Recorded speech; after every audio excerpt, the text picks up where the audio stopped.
শনিবার থেকেই সন্দেশখালীতে Gangadhar কয়ালের viral video দেখানোর সময় আমরা নিয়ম মেনে সতর্কীকরণ চালিয়েছি।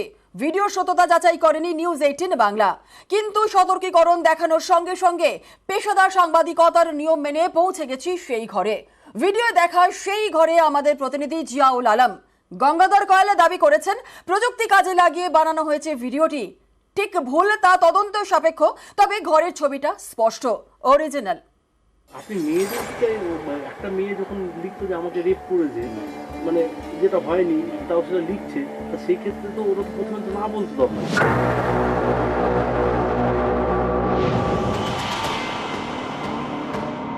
যারা এসেছিল তারা এখানে বসেছিল, বাবা এখানে বসেছিল। এই ঘরেই তো বসেই স্টিং অপারেশনটা করা হয়েছিল। ঘর তো এটাই। ঘর তো এটা, আমি তো ছবিতে দেখছি এরকম, কিন্তু সঠিক কি আমি জানি না। যারা এসেছিল তারা এখানে বসেছিল, বাবা এখানে বসেছিল। এই যে ভিডিও ভাইরাল হচ্ছে, সেই ভিডিও একদম স্টিং অপারেশন করা হচ্ছে ঠিক এই ঘরটির মধ্যে তুমি দেখতে পাচ্ছ। একেবারে এই ঘরটির মধ্যে এই যে বেড়ার দরমা, ঠিক এই জায়গাটা, অর্থাৎ গঙ্গাধর কয়াল ঠিক এই জায়গাটা, অর্থাৎ এখানেই তিনি বসে, অর্থাৎ এই যে স্টিং অপারেশন বলা হচ্ছে এখান থেকেই বসে এখান থেকে করা হয়েছিল।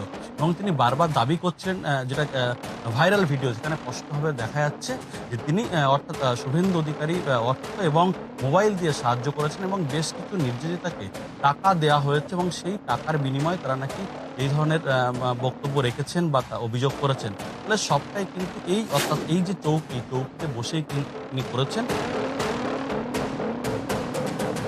যে সময় স্টিং অপারেশনটা হয় আপনি কি এখানে ছিলেন? আমি ছিলাম না, কিন্তু ওই ওই ওই কথাগুলো ওনার গলা না।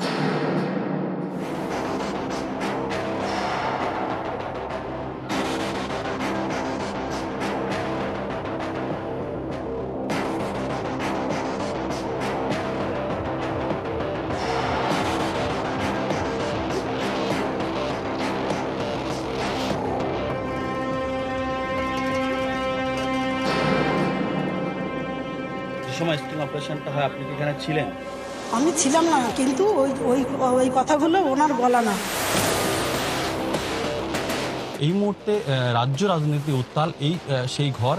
সেখানে কিন্তু ইতিমধ্যেই বিজেপি কর্মী সমর্থকরা তারা কিন্তু বাড়ির সামনে বিক্ষোভ দেখেছেন যে গঙ্গাধর বাবুকে ফাঁসানো হয়েছে। সন্দেশখালী থেকে অর্চনার সঙ্গে জিয়াউল আলম, নিউজ 18 বাংলা।